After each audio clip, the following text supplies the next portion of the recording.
ఆ విధంగా నందన మహారాజు నందవర రాజ్యాన్ని ఏలుతూ ఉన్నాడండి.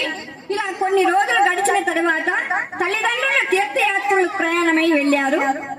ఇక ఆ నందన చక్రవర్తి తల్లిదండ్రులు లేనటువంటి బాధను భరించలేక మరి ఒక దత్తాత్రేయుని యొక్క ఆలయాన్ని నిర్మించుకొని చక్కగా ఆ యొక్క ఆలయంలో దత్తాత్రేయుని ప్రార్థన చేస్తూ ఉండేవారండి.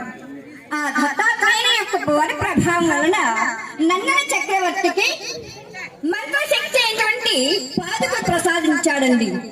ఆ పాదుకలు ధరించినట్లయితే మనమున ఎక్కడికి వెళ్ళాలనుకుని తలంచినా అక్కడికి చేర్చగలిగేటటువంటి మహిమాన్వితమైనటువంటి పాదుకలు అవి. ఆ పాదుకలు ధరించి ప్రతిరోజు కూడా కాశీక్షేత్రం వెళ్ళేవాడు. మరి కాబట్టి ప్రస్తుతం నందవర చౌడేశ్వరమ్మ వారి